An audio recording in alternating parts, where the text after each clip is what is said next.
महिला पहलवानों की याचिका पर सुनवाई के बाद सुप्रीम कोर्ट ने मामले को बंद कर दिया है। सीजेआई जस्टिस डीवाई चंद्रचूड़ की पीठ ने कहा कि ये मामला यहां पर बंद कर रहे हैं। कोर्ट ने कहा कि अगर आगे कोई शिकायत हो तो उसे मजिस्ट्रेट या हाई कोर्ट के सामने रखा जा सकता है।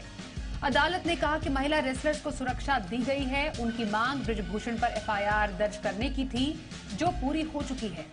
लगातार 12 दिन से धरना दे रहे रेसलर्स ने कहा कि वो सभी मेडल्स भारत सरकार को लौटा देंगे।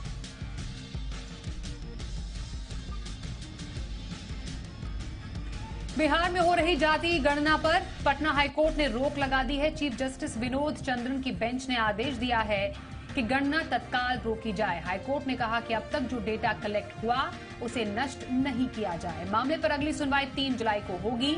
उधर मुख्यमंत्री नीतीश कुमार ने कहा कि जाति आधारित गणना सर्वसम्मति से कराई जा रही थी। बिहार के डिप्टी सीएम तेजस्वी यादव ने कहा कि कोर्ट के आदेश को पहले समझेंगे, फिर तय करेंगे आगे क्या करना है।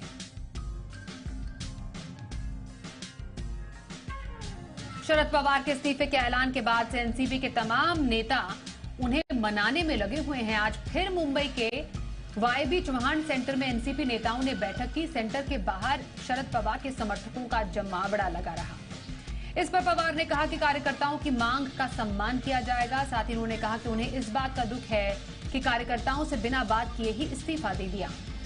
पवार ने कहा कि अब 5 मई को 15 सदस्यीय कमेटी जो फैसला लेगी वो उन्हें मंजूर होगी।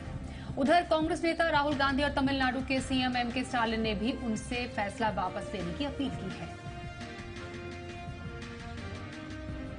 कांग्रेस के बजरंग दल पर प्रतिबंध लगाने के चुनावी वादे के बाद मामला तूल पकड़ता ही जा रहा है। आज बीजेपी ने पूरे कर्नाटक में हनुमान चालीसा पाठ किया। बजरंग दल के कार्यकर्ताओं में भी गुस्सा है। कर्नाटक में बजरंग दल सड़कों पर उतरा। बेंगलुरु में बजरंग दल कार्यकर्ताओं ने हनुमान चालीसा पाठ किया तो कुलबर्गी में बीजेपी ने कांग्रेस का घोषणा पत्र ही जला दिया। शाम 7 बजे से पूरे राज्य में हनुमान चालीसा पाठ कार्यक्रम आयोजित किए गए।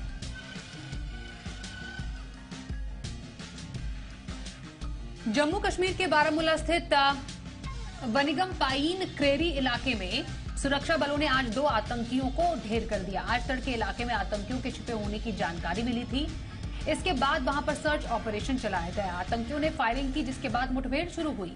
पूरे इलाके को सील कर दिया गया है। कश्मीर जोन पुलिस ने ट्वीट कर बताया कि ये पुलिस और सेना का जॉइंट ऑपरेशन था।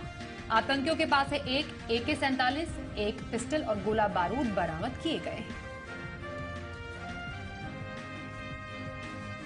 जम्मू कश्मीर में आज आर्मी का एक हेलीकॉप्टर क्रैश हो गया। हादसा राज्य के किश्तवाड़ में हुआ। मीडिया रिपोर्ट्स के मुताबिक सेना का ALH ध्रुव हेलीकॉप्टर क्रैश हुआ है, जिसमें 3 अधिकारी सवार थे। न्यूज एजेंसी NI के मुताबिक पायलटों को चोटें आई हैं, लेकिन वो सुरक्षित हैं। किश्तवाड़ के SP ने कहा कि रेस्क्यू टीम घटनास्थल पर पहुंच गई और तत्काल बचाव का काम भी शुरू कर दिया। करीब 1 महीने पहले अरुणाचल प्रदेश के बोमडिला के पास आर्मी का चीता हेलीकॉप्टर ATC से संपर्क टूटने के बाद 16 मार्च को दुर्घटनाग्रस्त हो गया था।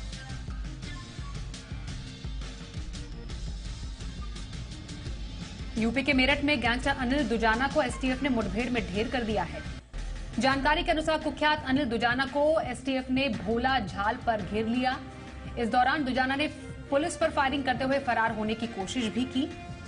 इसी बीच पुलिस की गोली लगने से उसकी मौत हो गई। अनिल दुजाना पर यूपी समेत कई राज्यों में 64 हत्या, रंगदारी, फिरौती के केस दर्ज हैं। अनिल दुजाना वेस्ट यूपी में खौफ का पर्याय बना हुआ था।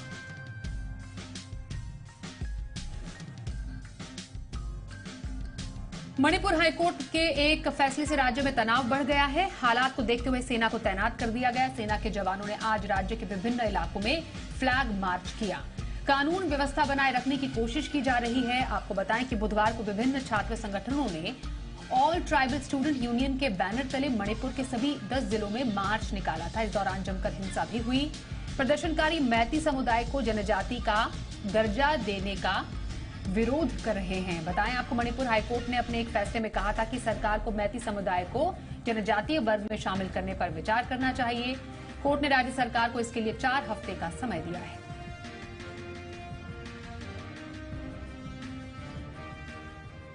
छत्तीसगढ़ के बालोद जिले में बुधवार रात हुए भीषण हादसे में 11 लोगों की मौत हो गई। ये सब एक ही परिवार के थे जो कि शादी समारोह में बोलेरो से जा रहे थे।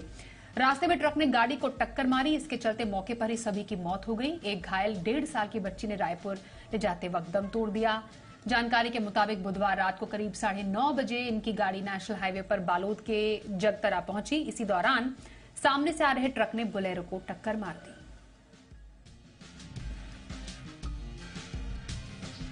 दिल्ली एनसीआर में मौसम ने एक बार फिर से करवट ली है। आज सुबह के मौसम ने दिल्ली वालों को चौंका दिया। सुबह आज हल्का कोहरा दिखाई दिया, जो मई के महीने में असामान्य है। लोगों की नींद खुली तो आसमान में कोहरा छाया हुआ था। तापमान भी करीब 15 से 16 डिग्री सेल्सियस के पास था। बताया जा रहा है कि लगातार 3-4 दिनों की बारिश की वजह से एक कोहरा दिखाई दिया। दिल्ली और आसपास के एक क्षेत्र में सामान्य रूप से मई का महीना साल में सबसे ज्यादा गर्म होता है।